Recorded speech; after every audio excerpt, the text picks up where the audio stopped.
Madeline Martin is a New York Times and international best-selling author of historical fiction and historical romance. Her most recent book, The Librarian Spy, came out just a few days ago. She is a die-hard history lover who will happily lose herself in research any day. She lives here in beautiful Northeast Florida with her family. When she is not writing, researching, or momming, you can find her spending time with her family at Disney or sneaking a couple spoonfuls of Nutella while laughing over some cat videos. She also enjoys traveling, attributing her fascination with history to having spent most of her childhood as an Army brat in Germany. Thank you so much for being here this afternoon. So I also want to welcome our interviewer, Valerie Bowman, another wonderful author from our community. She is most well known for her Regency romance novels. Her most recent novel, The Duke is Back, is book 6 of the Footman's Club series, and that came out April of this year. Valerie grew up in Illinois with 6 sisters and a huge supply of romance novels. Bowman has a degree in English with a minor in history from Smith College. The second she could escape the cold, she moved to Florida and has been here ever since. Valerie lives in Jacksonville with her family, and when she's not writing, she keeps busy traveling, enjoying watching crazy reality TV shows and PBS. So balance is very important to her. Valerie, I will leave the rest to you. Thank you so much. First of all, I want to say I love these chairs. I feel like we're on Masterpiece Theater. They're super comfortable, too. Which I like. I thought they were going to be stools, and I'm really glad they're not. I am vertically challenged, so my feet don't quite hit the floor, but maybe I need to move up a little bit. Welcome, everyone. Thank you for coming out today. Maddie and I are both, we've known each other since we were baby writers. We met here in town at a writing group, and we went to lunch a few weeks ago, and we can talk about some nerdy World War II history like no one's business. And so I made sure that they're gonna signal us because we will get going and we won't stop. So, and I hope you all have some great questions to ask as well. So, Maddie, I'm going to start with your debut. We're going to talk about The Librarian Spy, the new book, which I can't wait. But and I've read both of these books; they're absolutely excellent. The first one, though, your first book that came out, that historical fiction, was The Last Bookshop in London, which gave me all the vibes of It's a Wonderful Life. I love that book. It's so great. Thank you. It was a mega hit. It was an instant New York Times bestseller. Yay. And so why do you think that book resonated with readers so much? You know, I think that I've tried really hard to make that book very full of hope, and really my focus with The Last Bookshop in London was making it be really a celebration of reading. And I think that coming out of the pandemic, or like really we were still sort of mired in it, and it felt like such a dark time and everything. And it really gave readers a chance to connect not only with the sort of books that they love and the reason why they loved reading, but also in a way that they could see a dark time where there was light found through literature and also through the writing or the book community. And so I think that really resonated with readers for that reason. Yeah, it was a great book for anyone who loves books, anyone who loves World War II, and anyone who loves It's a Wonderful Life. I will also Thank you. give that plug for it. I loved it. So the new book, Librarian Spy, which is here, just came out this week. It's the tale of 2 women with very different experiences in World War II. Mm-hmm. And can you tell us a little about it, and then where did you get the idea for this book? So really the inspiration for The Librarian Spy, I was reading about these librarians who were sent with our American military. They were sent over to neutral countries to gather intel on like the access on the enemy, sort of gathering underground publications, books, pamphlets, whatever they could get their hands on to send back to America. And but a lot of times they really weren't trained very well. So if you think about Ian Fleming's 007 series, one book specifically, Casino Royale, was actually based off of his time in Lisbon, Portugal. So you have all of these other countries that are sending their spies into neutral countries. You know, you might have Nazis sitting next to SOE agents from Britain, sitting next to American agents. And unfortunately, our librarian spies were really not super well trained. They were sort of tossed in among these consummate spies. And I thought, well, that would make an interesting story. la.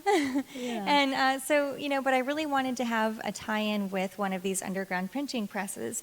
And in my research before, I had actually found a woman in France who, a real woman who had worked with the underground printing press. And she was, so Lyon was not only the capital of the French Resistance, but back during the Renaissance, it was actually the printing capital of France as well. And so there was no shortage of people to write these articles that were going in these underground printing, these underground newspapers, but they didn't have a lot of people who knew how to actually operate the machinery.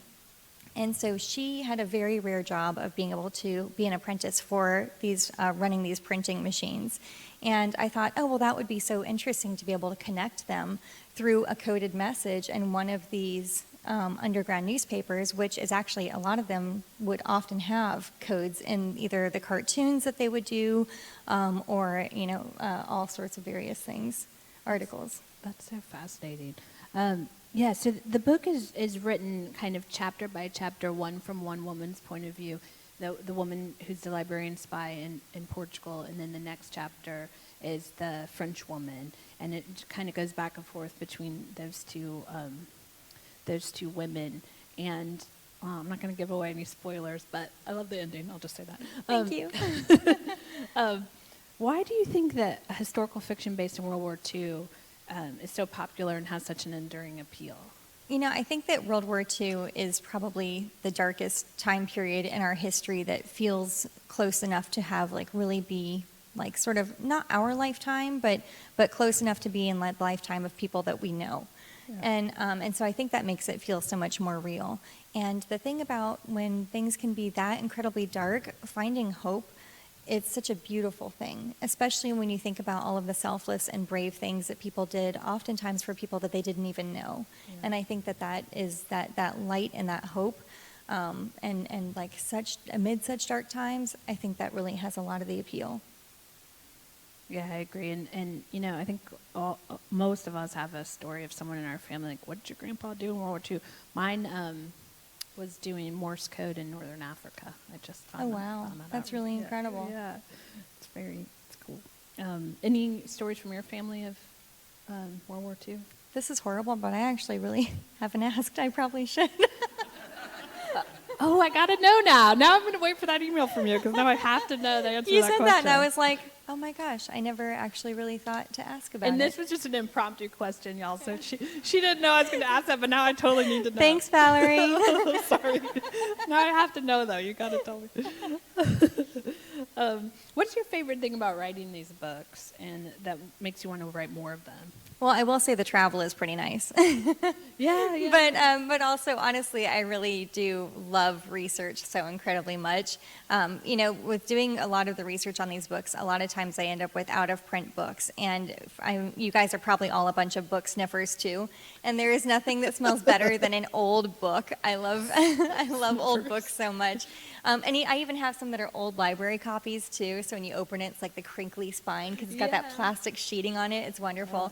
Yeah. But really what's obviously inside of the books is also equally as wonderful. Just sort of getting to read what life was like then, learning all of these small details, not only about the war itself, but how people lived and how they were able to operate around a lot of the difficulties that they encountered during the war. It really is just so fascinating. It's just like unearthing, it's like excavating a whole new world that I didn't know about before, and my brain is just like, wee. Yeah, it's so cool. Some of the best parts of your books are the little details about just how life was at the time, and just things I did not know. The one that sticks out in my mind is the mention of the Victory Red Elizabeth Arden lipstick that you mentioned. Yeah. And how did you even find out about that? Research.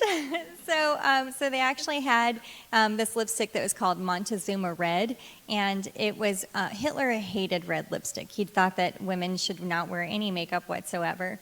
And yeah, exactly. And so anyways, they had this Montezuma Red lipstick that was government issue with women's military uniforms in America. But they knew that civilian women also would want to have red lipstick as well.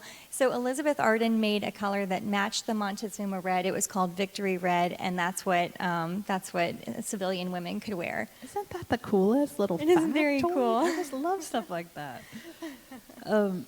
And how do you do your research? Speaking of research, how do you do it? And where do you find the Elizabeth Arden red lipstick type of To be honest with you, information? it's so hard because I seriously can read through hundreds of books and go through hundreds of different websites. And the thing with websites is if you find it in one place, you have to try and verify it in other places because the internet, not everything is true. What? Right? Shocking. So really a lot of the research just comes from also reading firsthand accounts. That's really huge. Just because, I feel like that's where you really get a strong sense for how the community is like sort of reacting to these things that are happening. An example that I like to give about this is like with the last bookshop in London, when Buckingham Palace was bombed. I think that for us, our reaction as Americans would be to be very offended, and our knee-jerk reaction would be like, let's go get them. We would really, really want retaliation immediately. Yeah. But what happened in Britain is when Buckingham Palace was bombed, the Queen said, well, now I can look the East End in the face, the East End being the ones who got it first in the Blitz, who got the worst of it. Right. And the British people were like, the King and Queen, they're being bombed, they're just like us. And so really rather than demoralize the British people, it really actually brought them together. And I wouldn't have understood that mindset if I hadn't been reading firsthand accounts. Yeah. Yeah, that's really interesting. Yeah. And then also travel is huge too. Like I kind of think about like my research is sort of like my black and white picture, and then going to travel somewhere, it's when you fill in all the color. And it's when you get to, taste the food, when you get to smell the air, when you really get to walk on the street and follow the path that your characters may have taken. So, and when I do go places, I try very hard to walk. So I'll walk between 20 and 25,000 steps a day when I go, because I want to learn the path. So as I'm writing it, it's, Rue de Salah to Rue de Platte. I can see it in my head and I know where it's going. And it also gives you just like a more personalized understanding of what that country has. Like, for example, in Lisbon, Portugal, they have these beautiful walkways that are this mosaic of chunks of limestone and basalt stone. And they're really, really beautiful, and they're everywhere. And they are horribly hard to walk on because they are really, really slippery. Yep. And I would never have known that if I wasn't wearing Rothy's trying to walk uphill. Yep. And my feet are like slipping. But then also they've been there forever, and so the stone is sort of set in this wave. And so it's not like a smooth, straight path as you're walking. It can be a little treacherous. I wouldn't recommend doing it in heels for sure. Yeah. So for this book, you went to Lyon, France. Yes.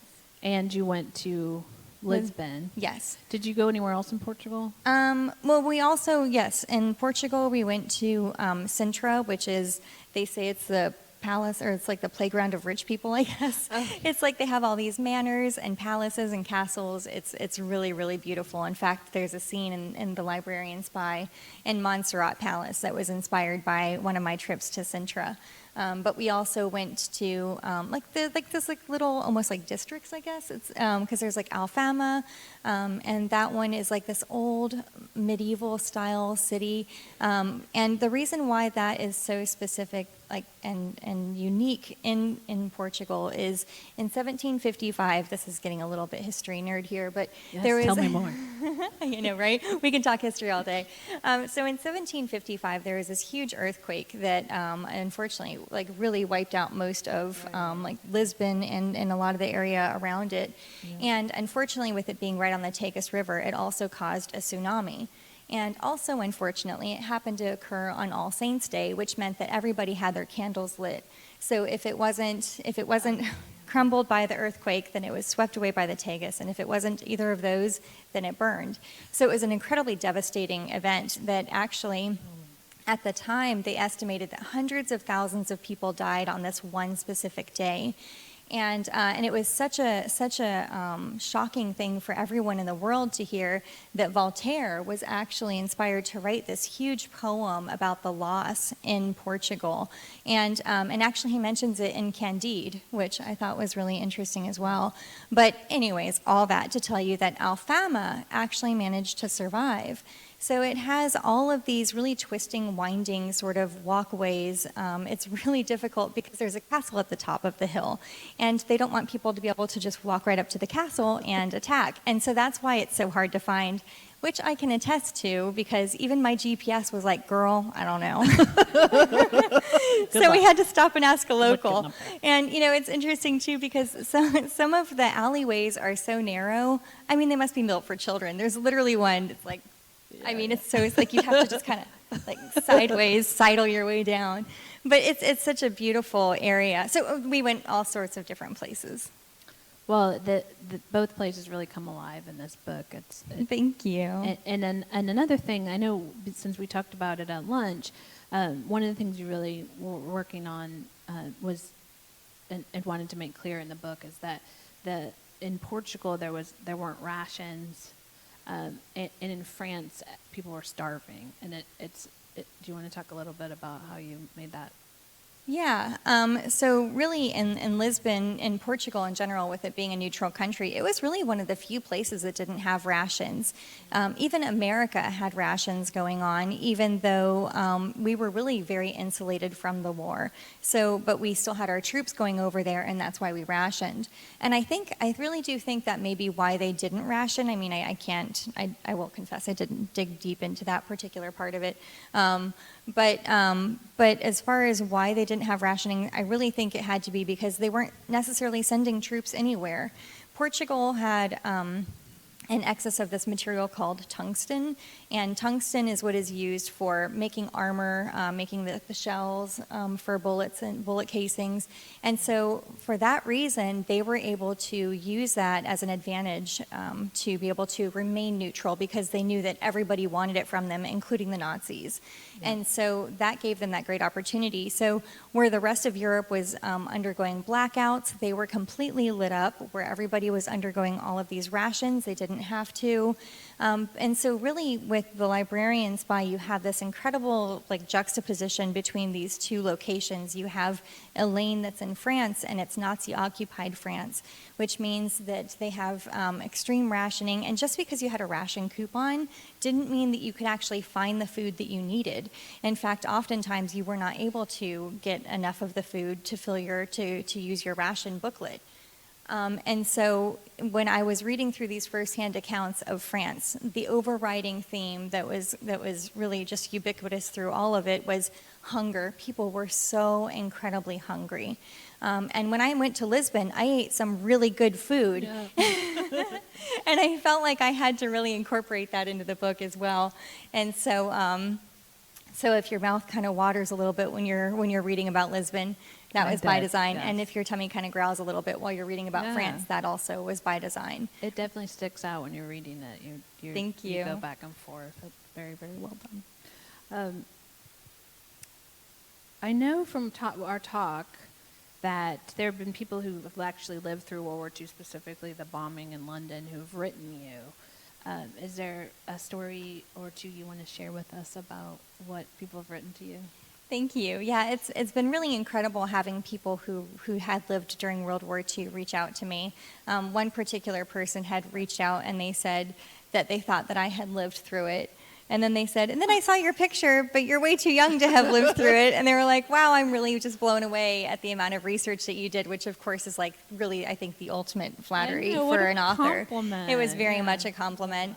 And then this one man had reached out and said that his mother had lived during World War II during the Blitz, and she wrote this lovely letter for me where she shared her history and what happened. And it was really such a fun story. So fun, and I mean it's war, so I hate calling it fun, but you'll understand. Yeah. So apparently she was one of the children that was sent to live in the countryside from London. And she said the first time she moved, she didn't like the one place, and so they moved her because they made her eat Wheaties. And I can appreciate that. And so she went to another place, and it was just full of a bunch of children, and so she got moved over to another one. And this particular one wasn't super great either. They would receive, people who accepted children from the city would receive subsidies. And this woman pretty much just was watching all these kids to get her subsidies. So apparently there were these twins from the East End, and on a break at school one day, they came up to her and they said, we can't stand being here. We're running away. Are you in? And she said, yes, and, as one does. And so they went to the train station, and she had this little metal ring, and she tried to trade it in for at a pawn shop to get some money. And the guy said, this isn't worth anything. And so they were obviously heartbroken enough for them to give them the money to get on the train, which is really sweet. But as an adult, I'm like, what was this guy thinking? He knew what these kids were going to do. So they get on the train, and they go into London, and as they arrive, the two little girls from East End are like, all right, we know where we're going, and they left. And so the other little girl's walking around, and an air raid happens, and all of a sudden everything is being bombed, and the buses can operate if they wanted to. They didn't have to stop. It was up to the discretion of the driver. And a bus happened to come along, and he opened the door and he said, are you going somewhere? And she said, yeah, but I don't have any money. And he said, hop on, love. So he took her to her parents' house, and when she got there, the police were there because obviously she had been missing for a couple of days at this point, and they were worried sick about her because here it is in the middle of a war, but she got home and they didn't make her go back, and they all survived the war. So, but it was such an incredible story for her to have shared with me. I love that you're getting letters from people. It really is absolutely amazing. Cool. So we talked about how traveling influencing your books. Is there anything else from your travels that you stands out that you'd like to share? No, I guess just one little nerd thing is that, when I was in Lyon, France, they have this incredible museum that is about the French Resistance and about like a lot of the people that were deported into the camps and everything. And while I was there, it was honestly, I was there for so long that the security guards started kind of following me. That was a little embarrassing, I'm not going to lie. Like I would go to the bathroom and I'd come out and they'd be like waiting for me. Like no one's ever stayed here I'm going right back long. to the exhibit. Sorry. But so anyways, while I was there, it was really neat because they had this one room that was completely set up like an underground printing press or like an underground organization for making these clandestine newspapers, which of course I was like, oh my gosh, this is amazing. Oh, yeah. And they had the actual printing press, the Minerva, that the woman who inspired my heroine actually used, which was amazing. It was like... And it takes up like a whole room. No, well, so there were two printing presses. One of them actually was destroyed, and that was the larger one. The smaller one is a manual, pump press, and that was the one that survived. That's the Minerva. Mm-hmm. Okay. I do remember that word from the book. Yeah. Okay. And I just have to mention this as a World War II nerd. You've probably been there, but the Churchill War Rooms in London, have you been to them? I haven't been there, but I've heard amazing things. I'm telling you, it is the coolest thing. The whole thing is preserved like the 40s, like the phones. And has anyone here been there? Oh, it's the coolest. Absolutely. I've been there twice. I'm going back the next time I go to London too. The rooms, the phones, the paperwork, it's all there just like the 40s. So, that is so cool. Next time you go to London, you've got to get in there. Okay, so you like to mention literature in your books. I know you just mentioned the Candide by Voltaire. How do you choose which ones to include? So sometimes it's really situational.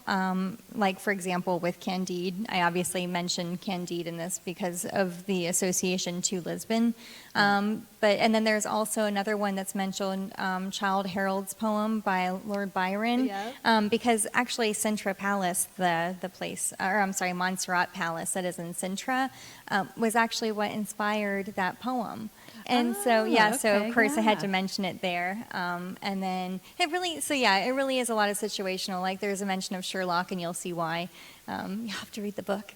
And then there's also a mention of like The Secret Garden. And some of them are just books that I love. Like, for example, there's Little Women by Louisa May Alcott, which is really just one of my favorite books as well. So yeah. Lord Byron, of course, is my Regency romance novelist, so that's my jam. That's my time period. But I love World War II too. I also just have to say, as a total plug to San Marco Books and More, when I was there one time, I found this old book from I want to say it was like 1900 or something, that was Lord Byron's collection, and it's got the coolest cover on it and everything. Like, she has some really cool old books at her store too. Yeah, so shameless plug for Desiree and San Marco Books. Get there and look at that. I love that. Do you spend, now, I'm going to ask you some questions about just being a writer because fun. Do you spend a lot of time plotting out the stories, or do you do what they call writing by the seat of your pants? I plot this thing within an inch of its life. I mean, like, serious. So I like to joke that I'm so type A, I'm 12-point Times New Roman font. What I do is I do all of my research first, and then that's when I really start to make my character charts, because I need my characters to be able to react to the actual things that are happening in history, and that's what really ends up building my plot. And so I will say that I actually will know how many chapters the book is going to be before I even write the first word.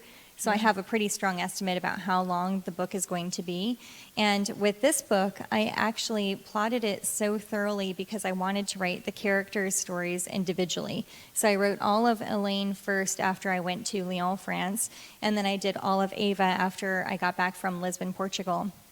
Oh, and, that's interesting. So you wrote them separately. I did write them completely separate, and then I zippered them together. And it was, believe it or not, it was seamless because Really? my plotting was so meticulous. Okay, and I was like, oh, thank God. Because at that point, my deadline was looming ever closer. And I was like, okay, I hope this works. And so I'm very glad that it worked out as well as it did. So thank goodness for plotting. as someone who's read it, I'll tell you I would never have guessed you wrote them separately. Well, thank you. Perfect. I love it. Okay, so that was the plotting question. What advice do you have for aspiring writers? I think the biggest thing is that there are always ways to keep learning. So I feel like education is something that you should always take that time to really continue to do. I actually just recently, we did, Margie Lawson is this wonderful writing instructor, and actually Valerie and I had done an immersion together, oh my gosh, what was it, like a decade ago? Yeah. It was a long time ago. We've obviously been writing for a while.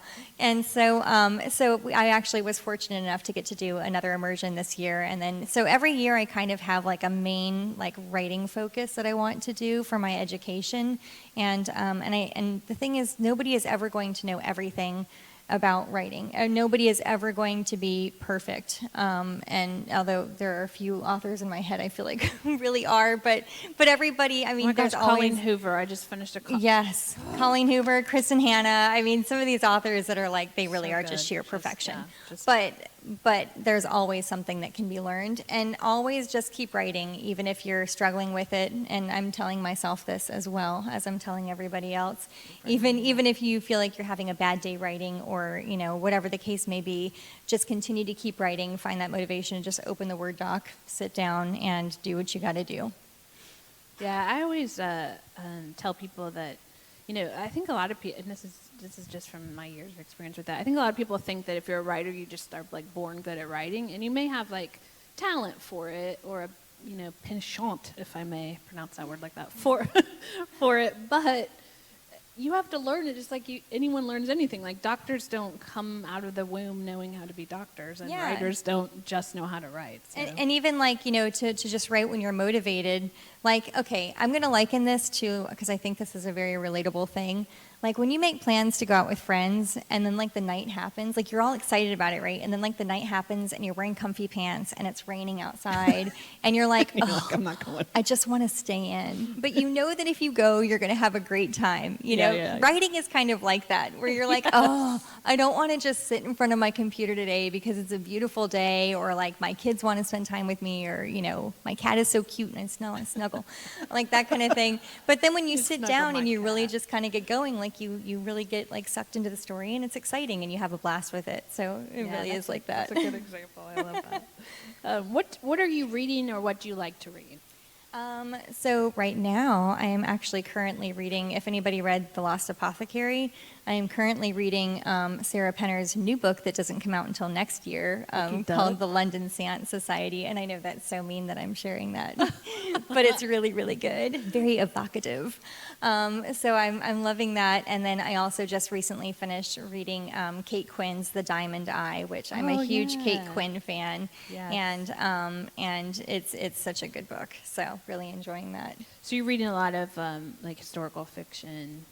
Yes. Well, and I'm currently listening to The It Girl by Ruth. She just came out. The one just came out. I literally just started it on the way over here because it's the other book that I had finished. Do you read more than one book at a time? All the time. Me too.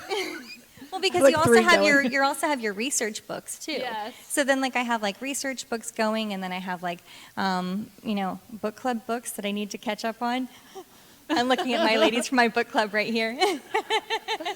In fact, it's funny because like there's so many books to read, and so I always forget about like I'm like, oh, I have my book club book, and I'll have it like kind of set aside for, like, to meet with my ladies in my neighborhood for the book club, and so then I'm like, oh, it's book club is this Thursday, I need to hurry up and listen to it. So like I'll be listening to the book club or to the book, and at one point my youngest came up to me and she said, "You've been listening to that book like nonstop. Do you have book club on Thursday?" Guilty. What? Why do you ask? Oh, that's cool. But yeah, so always tons of books going on all the time, and I have like little piles all through my house. I'm like a crazy book person. Okay, that was going to be kind of my next question. I love to talk about this with people. So you have actual physical print books. Is that all you read, or do you read both, audio? I do a lot of Audible just because, I do a lot of like my personal books that I want to read, as far as like fiction and things like that. I do Audible on those. Because a lot of times my research books are not available on audio. Yeah. And so almost all of my reading time really goes toward my research. And then also like one of the really fun things about being an author, it's a totally wonderful perk where we get to read a lot of books that are coming out before they come out for endorsement. And so I get to read all kinds of delicious, wonderful historical fiction novels sometimes before they even go on pre-order, which is really like a magical thing. And those are usually print, is that right? Actually, I had to buy a Kindle. I had a Kindle, but I think I literally had the first edition that ever came out. And I couldn't even charge it anymore. Old It was so old. So I was like, okay, I have all of these books that are on Kindle, and I was like reading them on my phone. And I was like, this is ridiculous. So I actually had to buy a new Kindle. That's too. This is why I love to talk about this, because I was one of these people who kicking and screaming went to ebooks, but now I can't, like, it's hard for me to read a print book because I'm like, oh, I got to keep the light on. Whereas when I read on my phone, which I do, and I actually like it. I mean, my phone's kind of big, but because of my eyesight. But I love it, and I can turn the light off and snuggle into bed, and I don't have to worry about, and then I can just put the phone aside when I'm done. Yeah. But it took me forever to get there, but I do have a few print books that I will still read. Yeah. But I love to talk about that with people. Can I get a show of hands from the audience of who still loves print? Oh, all right, yay, print. All right. No, it took me forever. I'm telling you, I was like, absolutely. It took me a while too. I will say one of the selling points that I was really excited about with the Kindle too is that it's water resistant, and I'm a big bath reader. And I was like, if this baby goes in the water, I'm still solid. That's That's a good point. And I will say also, like the endorsement reads that early on too. One time I asked for a print, and they literally printed it out. It was like letter size sheets of paper, and it had like like those old like plastic like frames that they used to put like on your old school papers, like in high school and college. It was like that, and then it was like stapled together on the side with like this like plastic zip tie thing, and it was so hard to read. Yeah, I mean, this book was like. It was massive. I was like, so from then on, I've just always requested the digital copy, and then that's when I was like, okay, it's time to get a new Kindle. Yeah, okay, I love it. And for those of you watching on Zoom, almost the entire audience here in person raised their hand to love in print. So print is alive and well, everybody. I just love to talk about that. I could talk about that for hours. Okay, so. If you could, I want to get to this one. What's a day in your writing life look like? Chaos. So my running joke is that I'm a full-time mom with this little writing gig on the side, to which my children would enthusiastically agree. Because a lot of it really is, as a mother, like, my family always has to come first. And so I'm like, especially during summer, running them this place and that place and kind of writing in between. But honestly, I usually get up around like 4:30 in the morning. I'm just a morning person. I've really only been writing full-time for like about 2.5 years now. And before that, like for over a decade, I was writing full-time and working full-time. I was a business analyst. And so to try to keep from taking time away from my family, I would get up at 4:30 in the morning, and that's when I would write. And now that I have been doing that for so long, I can't not do that. So even when I try to sleep in, like if I don't stay up very late very often, but if I ever do, and then I try to sleep in the next morning, my brain is like, it's 4:30, we should be working. I don't understand this. So brutal. I have more questions. As a non-morning person, I have some more questions. So you just wake up at 4:30, like it's not even an alarm clock or anything? No, it seriously is like, I mean, sometimes my body will even be tired, and my brain is like, ooh, we could get up and start writing right now. And I'm like, yeah, but I'm tired. And they're like, but did you ever answer that email? Oh, And I'm like, oh, that's the worst. oh, You don't I want didn't. that. So If you we just got up right wake now, we could answer that email. And then we have like a whole like to-do list that my brain gives me. And you feel good at 4:30 in the morning. Yeah. Like you're like, okay. See, I would throw up if I was awake at. But you know what? actually Talk awake, to I'd me at vomit. 10 p.m. and see how it's not pretty. Yeah, I usually am reading till at least midnight, if not after. But yeah, I don't think I've seen midnight in like 3 years. you're not missing much. But 4:30, I'm like, there's a rooster out there. He's like, go back to bed. Okay. What do you do when you're not writing? I know we mentioned in your bio. I know you love Disney. What else? Yes. So I will say, even though I do get up at 4:30 in the morning, and I really did spend probably like 13 years of my life getting about between 4 and 5 hours of sleep a night. Oh, I gosh. usually get a nap in the afternoon, and Oh, it is lucky. glorious. Nap Yes. time is like one of my favorite times of the day. Yes. Yes. And it's funny because even the kids will know, like I'll be like, oh, it's about that time. And they're like, it's nap time. If you go to the Churchill war rooms, they will tell you that Churchill took a nap every day at, I think they said 4 p.m. And I can use that- appreciate that. Yes, I use that with my family all the time. Like Winston Churchill took a nap during World War II. We're not talking like while he was. I mean, I'm sure he napped later in life too. But I'm like, the man napped during World War II. Okay. But yeah, so I do that, and then I do try to work out every day. I have like all my weights in my office and stuff like that, and yeah, and then reading. A lot of reading. And it's actually funny because I'll be like, oh, you know what? I'm just going to take off the day from writing today. And you know what I do? I spend the whole day reading a research book that I've been waiting to get to.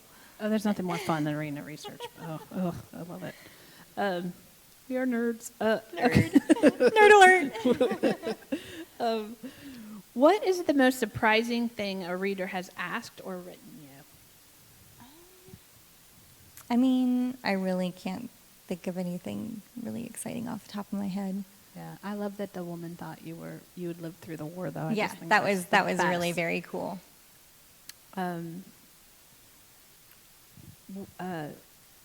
Is there anything you wish readers would ask you, but they don't?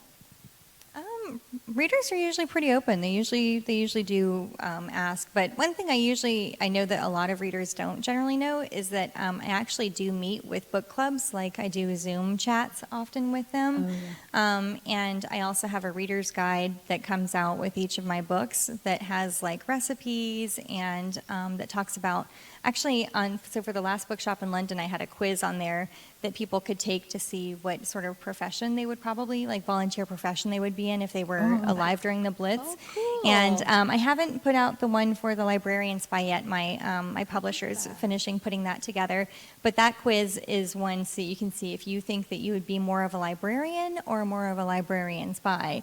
And I do have a recipe on that one for pastes de nata, which you'll read about and your mouth will water for when you read The Librarian Spy. It will. And I have to say, I am no chef. And it took me about 4 attempts before I finally nailed down the recipe. So if anybody wants to make it, literally anybody can make this because it's Madeline proof. You are welcome. Yeah, when you read the book, you're going to want to eat it, so get ready to cook or at least find someone to try it for you, because I don't cook either. Okay, so we're going to get ready to take questions. So if everybody, if you have a question to send in, does everybody have a piece of paper? Yeah. Send the questions, and we'll start answering those in a second here. Meanwhile, I just was at the doctor's office this week, and the man said, "What do you do for a living?" And I said, "I'm a romance novelist," which I love to tell people because I get all sorts of it's the funnest. But the first thing he said to me was, "How much money do you make?"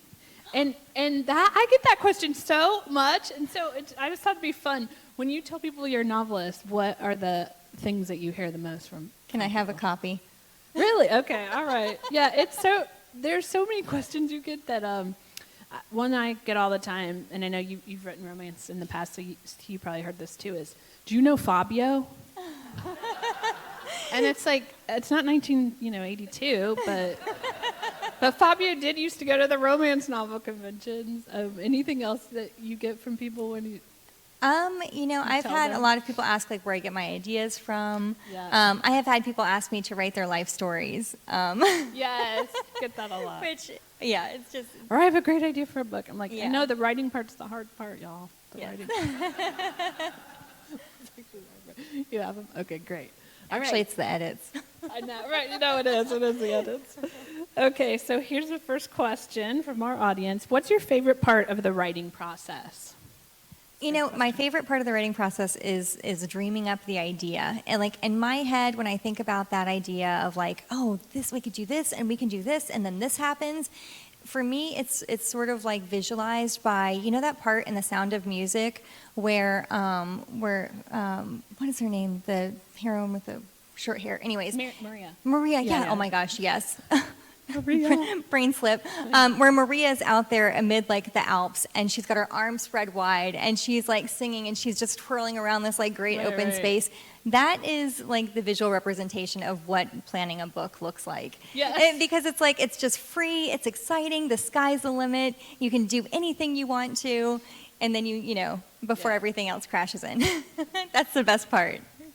Yeah, it's kind of like you in your head. It's this magnificent, masterpiece. But then when you write it, it's like, oh. But I've actually read a book. I think it was called The War of Art by Stephen Preston. Anyway, they talk about like you have to nail the butterfly. Like the butterfly is beautiful and it's flying, but you have to nail it to the board to actually get it out into the world or whatever. Anyway. Yeah. So yeah, it changes. Which this next question is kind of like this. So it says, with your master plotting, obviously you know the ending of your book at the start, but have you ever gotten into a story that then changed what you had originally planned?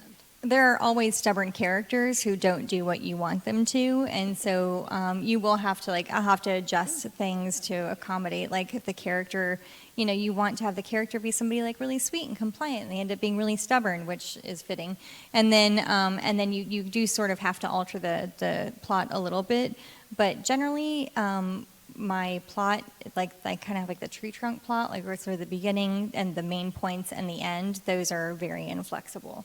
So those will always remain the same regardless of what little branch offs may happen. The book may just be longer. Yep. My editor's like, yay. How do you feel about books made into movies, and how would you feel specifically about one of your books being made? That would be amazing. So Hollywood, call me. Call me. Call us.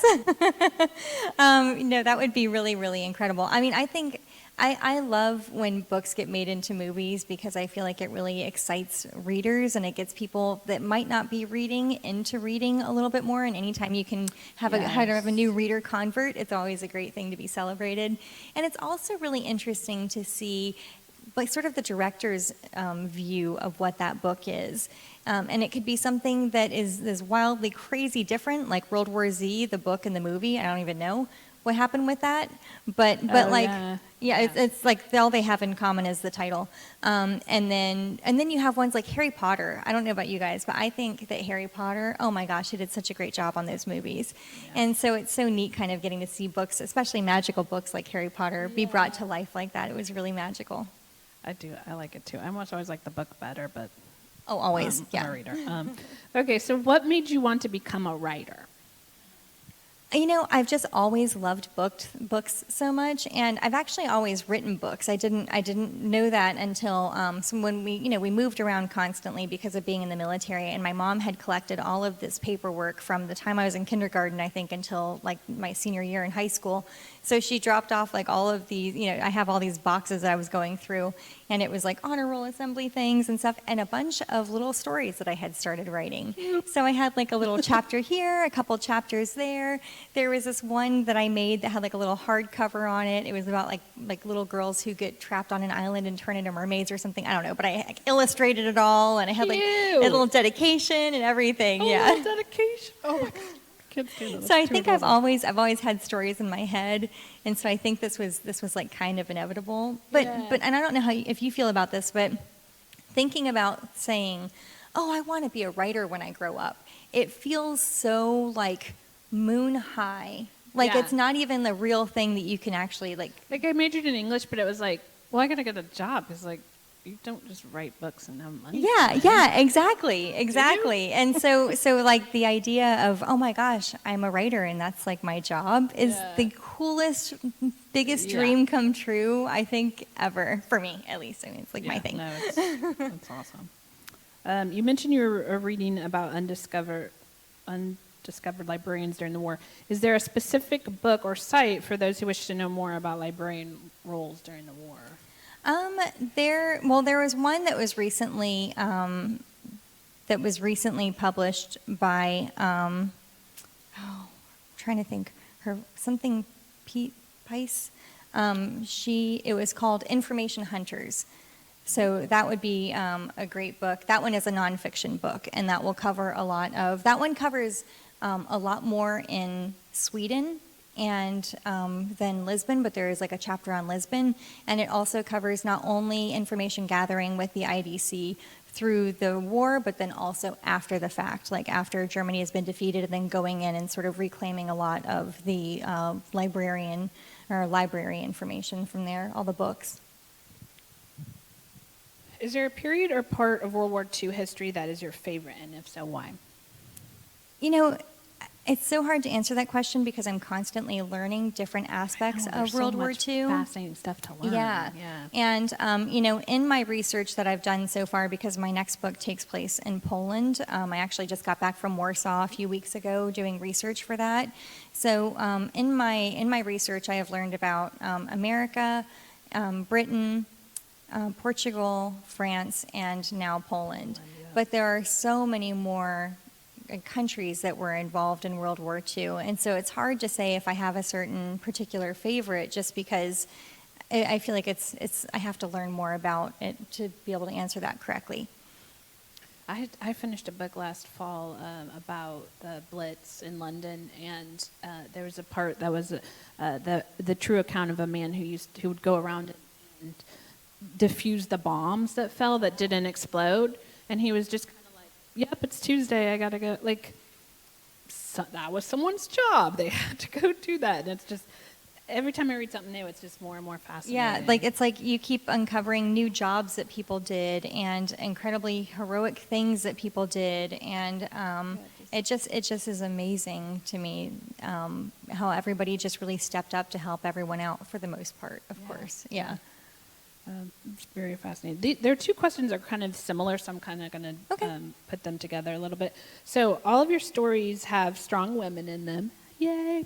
Do you have an inspiration? And also, in the two books, it says in the two books, the main characters seem to, it says basically take umbrage when men feel they're not up to the job. So basically, is there a feminist undertone in your books, and is that on purpose, I think is the overall of the question. Well, I think that there probably is, but it is also because that's how life was then. I really do, so when I'm writing these books, I'm really putting my brain into what women would have lived, all the characters would have lived in that particular time. So women were really eager to step up and help and do their part. I mean, you have all of the men who are out there putting their lives on the line, and initially, the women were just kind of sitting there twiddling their thumbs, I want to do something too. And so having this opportunity to really step up and help, they were so willing to do anything that was required. And it's interesting, with France in particular, going back and reading through a lot of these firsthand accounts, a lot of the women said, "Oh, it's just what I did. That's just what you do. It's like when you make dinner at night for your kids, it's just what you do." They looked at it almost like that's just sort of their role. And so I tried to incorporate that as well. But unfortunately, there was a lot of chauvinism at that time, because it really was the mentality of men at that time. For the most part, of course, there are always exceptions. But a lot of men really regarded women's efforts disparagingly. They didn't think that they would be up to par. They didn't think that they had the capacity, which really women were able to utilize to their benefit, especially when you think about, for example, women who were spies or women who were working with the French resistance. France, where a lot of these Nazi soldiers thought they were just these pretty little French girls who just cared about shoes and hair, and really they were smuggling explosives underneath their noses in their shopping baskets and their cute little purses. Yeah, we talked about that. So there's a lot of like secret compartment in the shopping basket at the bottom in the book, which I found fascinating. And you mentioned that it's because the Germans didn't think twice that they'd even... Yeah, and that also sort of tied back to, how there just really was not enough food. And so women had their shopping baskets on them at all times, whether it was the usual time that a store would be open or not, because you never knew when supplies were going to come in, and a woman never wanted to be anywhere where there was food without an opportunity to grab as much as they were able to take. And so women had their shopping baskets on their arm every single day that they left the house. And so the French resistance would make these little false bottoms in them, and they would smuggle, hidden messages. They would smuggle, like I said, explosives, handguns, all kinds of things. I love that so much. When you are totally immersed into writing, do you have a hard time getting back into the real world? And also, what's the average length of time it takes you to write a book? So I usually transition pretty quickly because I think that's just like being a mom. It's like you can go from a dead sleep to being awake and taking care of a kid who's throwing up right next to you. Just as much as you can be in the middle of writing a scene and be like, oh, it's time to go and take so-and-so to ballet.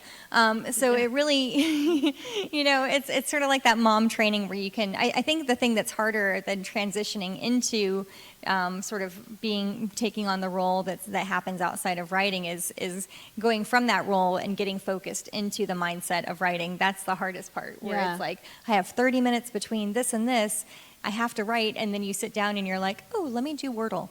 That's a little bit of the harder part. And I'm sorry, what was the second part of the question? How long does it usually take you to write? So the writing of the book happens pretty quickly because a lot of the work for me really is done in the research with historical fiction. It's just such an integral part to writing the story. And so I can actually write the book in probably between 2 to 3 months. Have you ever thought about writing a time travel piece using historical fiction?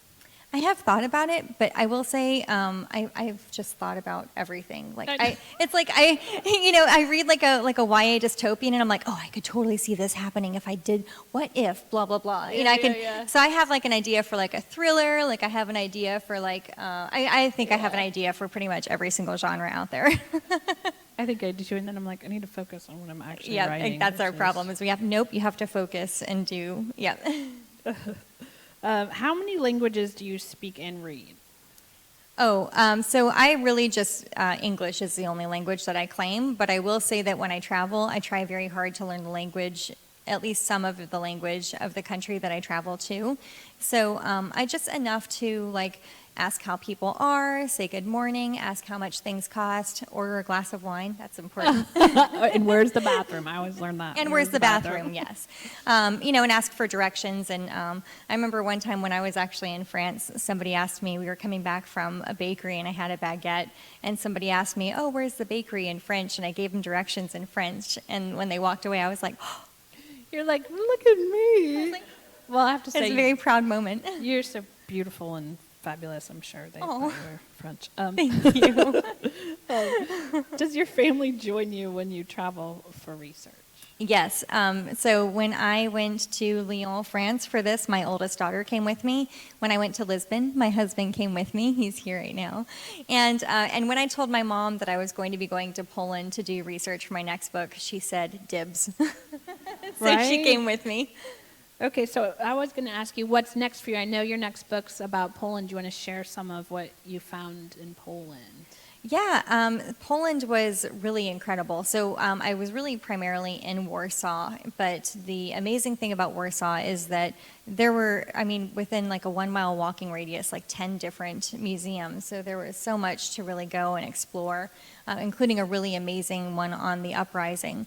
But one of the interesting things about Warsaw that I don't know if a lot of people know, first of all, there were 2 huge uprisings. Wait, am I supposed to go into all the historical detail, or? Go ahead. Yeah, tell us as much as you can. I love to hear you're all of this. asking like a history girl, tell me. Okay. Yeah. But so basically there were 2 uprisings. One was the Warsaw Ghetto. They had an uprising that lasted several weeks. And then you also had the Warsaw Uprising, and that actually lasted 2 months. long enough for them to actually develop their own mail system over the sections that wow. were That's occupied. that's fascinating. Yeah, it was, oh my gosh, I found so much amazing information.